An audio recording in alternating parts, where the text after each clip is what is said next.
একটু পুরনো দেয়াল শুধু ইট পাথর দিয়ে গড়ে ওঠে না,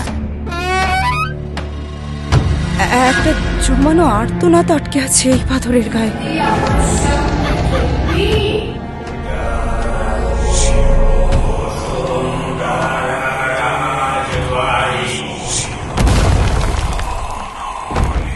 এই ঘরটা আমাকে দেখছে।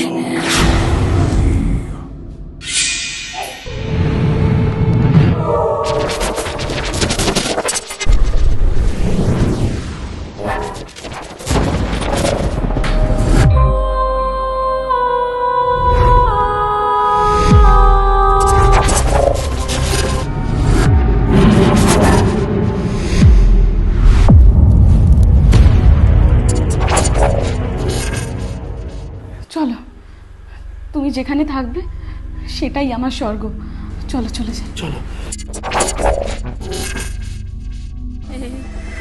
এখানে কিছু একটা আছে। মানে আমাকে না, প্লিজ।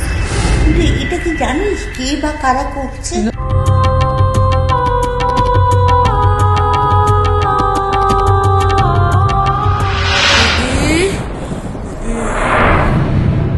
দিদি, তুই আমাকে চিনতে পারছিস না দিদি?